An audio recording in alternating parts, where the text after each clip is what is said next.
Lulu take off? Yeah. She's too thrilled about us being here, though. No, I'll talk to her about it.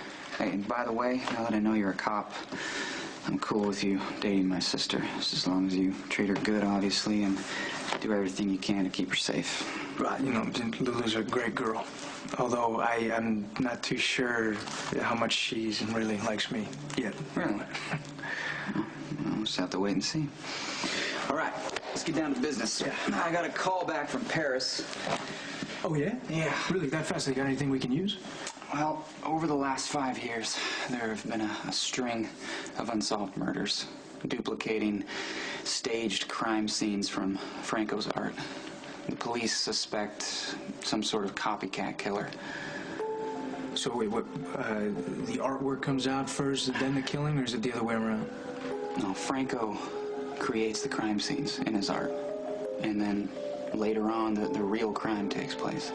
Somebody dies, and the body is posed the exact same way that Franco does it in his art. Wow. Yeah.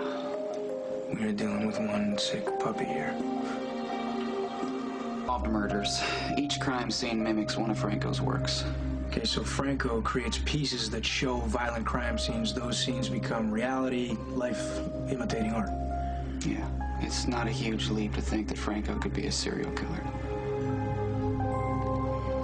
Walk through this one more time just to see what we actually have. You busted Franco. 2003. He was a tagger, a nobody. The bust happened half a block from a major crime scene. Cut to 6 years later, the image of that original crime scene shows up on display in an art gallery.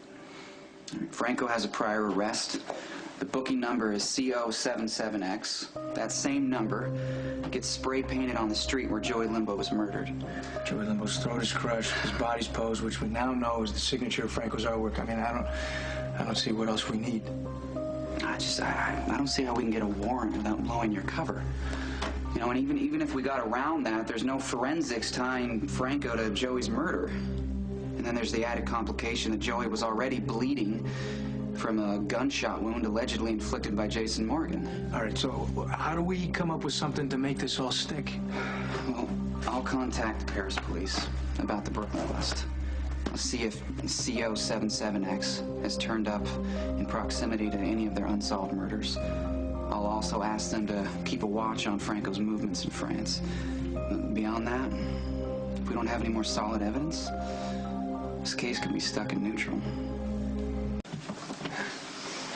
I'm sorry, Nikolas. We are closed. You heard the lady. Get out. You know, Tracy, I've never really been bothered by Luke's opinion of me. When he despised me, it didn't matter. When he tolerated me, it only made it easier for my brother and sister. Still didn't matter. And now that he's back to despising me, who cares? That's right, not you. You don't care about anything but yourself. What a hypocrite, Luke. What a hypocrite. Nikolas, I think you ought to go. You're right. I'll do that.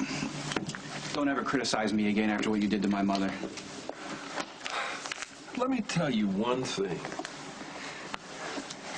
Nicky. As long as I have known you,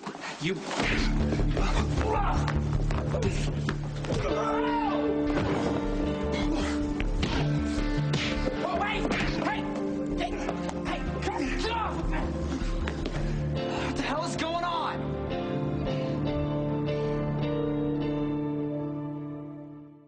Here it comes. It's all right, I got it. You should probably leave. Come on, let's go. Hey, whatever he tells you, you remember that you're my brother and I love you. he's a liar.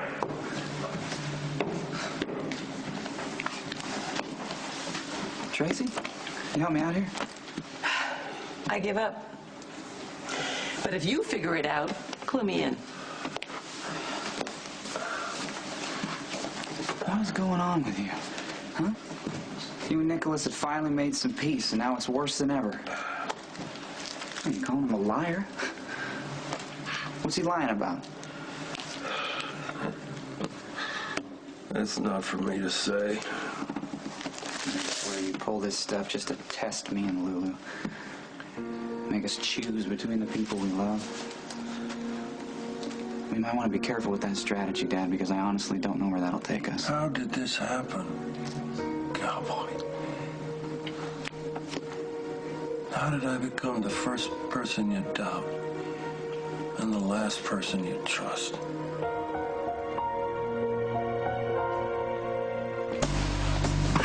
You want to know why I don't trust you, Dad? It's because you're like the wind. I never know where you're going to be. You may be there 9 times out of 10, but I don't know if I'm going to get that one time where you're just gone. We could even be in the same room sometimes and you're not there. When I'm sitting here talking to you right now, you're not even here. Oh, I'm here, cowboy, but you just can't see me because you're wearing blinders. Yes, I think the worst about people. I do. And you think the best of everyone. Except me. You live your life to prove me wrong. You live your life to make sure that you're not going to be me, and it's blinding you to the truth. If I'm blind to the truth, enlighten me, please. If I'm in the dark, turn the light on for God's sake and stop bitching about how naive I am. I'm not trying to prove you wrong, Dad. You know what, yes, some of the things I've done in the past, maybe they were a way to get back at you. That was a long time ago. I'm not 15 years old. I'm not living my life to give you the finger. No, you're not 15. You're a grown man. You're my firstborn. And I love you more than life itself. And that's why it's difficult. Because I see you doing things just to make sure that you're not me. I see you wearing a cop's badge on your belt and going for a 3rd round with Elizabeth and her kids just to make sure everybody knows you're not me. You would rather stick your head in the sand than be like me and chase the wind.